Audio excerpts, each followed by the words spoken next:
Segment 1, The Hook. 10,000 years ago, on the bank of a shallow lake in what is now Kenya, 27 people were massacred, men, women, a pregnant woman, a child.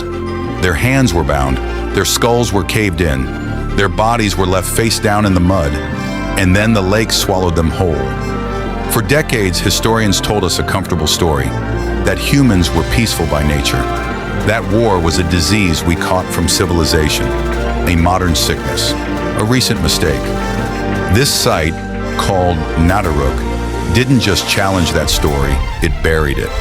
What you are about to watch is not a history of war, it is a history of us, and it is not comfortable. Segment 2, The Trap of Ownership. For 200,000 years, we moved. We followed the rain, the herds, the seasons. We owned nothing because we carried everything. And in a world where nobody owns anything, there is very little worth killing for. Then, we stopped moving. We learned to plant seeds, to store grain, to build walls. And the moment a human being first looked at a patch of dirt and said, "This is mine," the clock started ticking. Because ownership doesn't just create wealth, it creates fear. The fear of losing what you have, and fear, as history will show you again and again, is the most reliable fuel for violence ever discovered. The people massacred at Nataruk, archaeologists believe they were killed for one reason: resources, a lake, fish, fresh water. They were not warriors, they were not soldiers.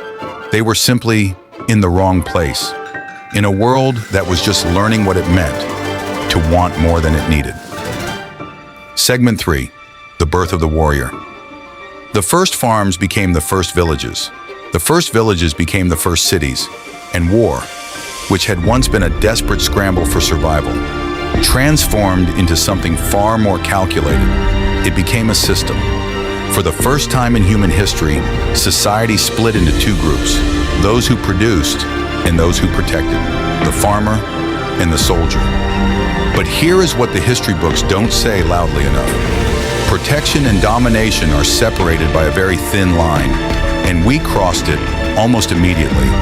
The Sumerian tablets, the oldest written records on Earth, are not poems about harvests. They are not prayers to the gods. They are war diaries. Kings bragging about cities burned, enemies slaughtered, populations enslaved. The sword, originally built to defend the wall, became the tool that built the empire. Defense became conquest. Conquest became glory, and glory became the point. War had found its identity, and it liked what it saw. Segment 4, Is it in our DNA? So we have to ask the question that makes everyone uncomfortable. Is this natural? Is war something we invented, or something we are? Evolutionary biologists point to what they call coalition aggression, the instinct to bond with a group and eliminate a rival one. It exists in chimpanzees, it exists in us, and it existed long before the first city wall was ever built. But biology is not destiny, and here is the pattern that should disturb you. Every single time humanity made a leap forward, every time we unlocked a new level of power or technology, we did not use it to end conflict. We used it to escalate it. The wheel moved armies. Iron built swords before it built plows. The airplane dropped bombs before it carried passengers.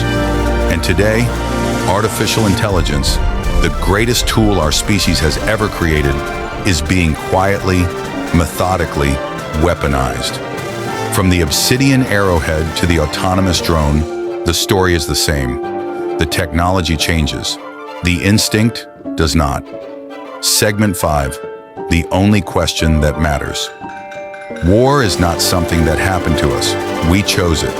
10,000 years ago, when we drew the first border in the dirt and decided that what was on our side was worth dying for and killing for, we made a choice. Every empire that rose, every city that burned, every generation sent into a trench traces back to that first choice. But if it is a choice, it can be unmade.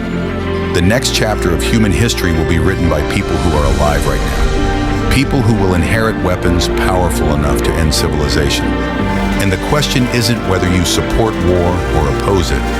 The question is this: if the first war started the day we learned to hoard, what starts the day we learn to share? That answer doesn't exist yet. Maybe you are the one who writes it. If this made you think, you can leave your theory in the comments. I want to know what you believe. Subscribe to AZ Documentaries. Every era has a story. We find the ones nobody talks about. See you in the next one.